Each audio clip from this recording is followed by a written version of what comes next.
Bonjour Amandine, bonjour à tous, bonjour Léopold. Bonjour Caroline. Dans un instant, c'est le live BFM comme tous les matins et au sommaire.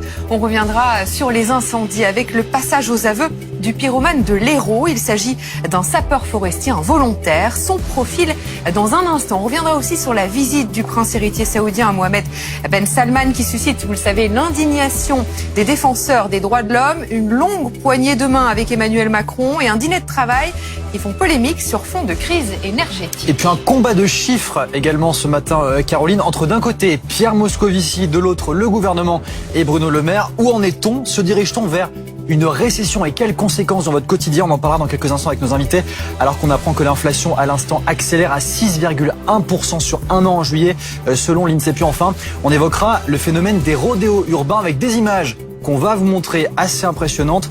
Un phénomène difficile encore à calmer et à contenir. On en parle dans quelques instants dans le live. À tout de suite. Il est 9h, bonjour à tous, bienvenue si vous nous rejoignez sur BFM TV dans le live avec Léopold ce matin. Et Caroline, bonjour Caroline. On est ravis de vous retrouver et on va vous parler notamment des incendies puisque l'homme arrêté dans l'Hérault qui a avoué être à l'origine de plusieurs feux ces dernières années est donc un volontaire, un sapeur forestier. Absolument, et on part tout de suite sur le terrain pour retrouver Pierre Barbin. Bonjour Pierre, vous êtes avec nous. Est-ce qu'on en sait plus aujourd'hui sur le profil de cet individu, comme le disait Caroline, un sapeur forestier?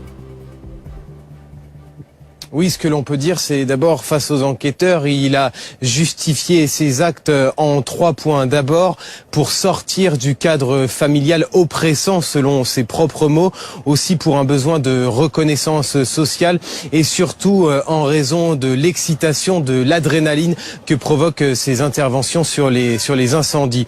Ce que l'on peut dire également, c'est qu'en sa qualité de pompier volontaire, il a donné l'année dernière, en août 2021, il y a moins d'un an donc, une interview à un média local et écoutez ce qu'il disait. Lorsqu'on est appelé sur un départ de feu, il y a la peur, bien sûr, mais nous sommes surtout guidés par l'adrénaline et l'envie de sauver notre nature. Nous sommes tous des accros, certains disent qu'on est des fous. Alors, il a été en garde à vue pendant 48 heures à la gendarmerie de Lodève. Face aux enquêteurs, il a reconnu les faits, notamment un feu la semaine dernière sur sa commune, où je vous rappelle, il est adjoint au maire ici à Saint-Jean-de-la-Blaquière, et 4 départs de feu dans la nuit du 26 au 27 juillet, quelques heures avant son arrestation.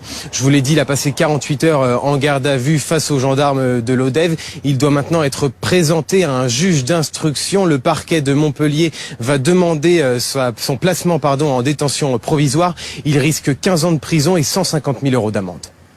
Merci beaucoup Pierre Barbin, notre envoyé spécial donc avec Julien Apalou. Nous sommes en ligne avec Marjorie Sueur. Bonjour, vous êtes experte criminologue et psychologue clinicienne. Dans un instant, Éric Brocardi, qui est porte-parole de la Fédération nationale des sapeurs-pompiers de France, sera avec nous. Et puis on rejoindra également le maire de Saint-Jean-de-la-Blaquière. On commence avec vous, Marjorie Sueur, pour tenter de comprendre ce qu'il se passe dans la tête de quelqu'un qui est volontaire et pyromane.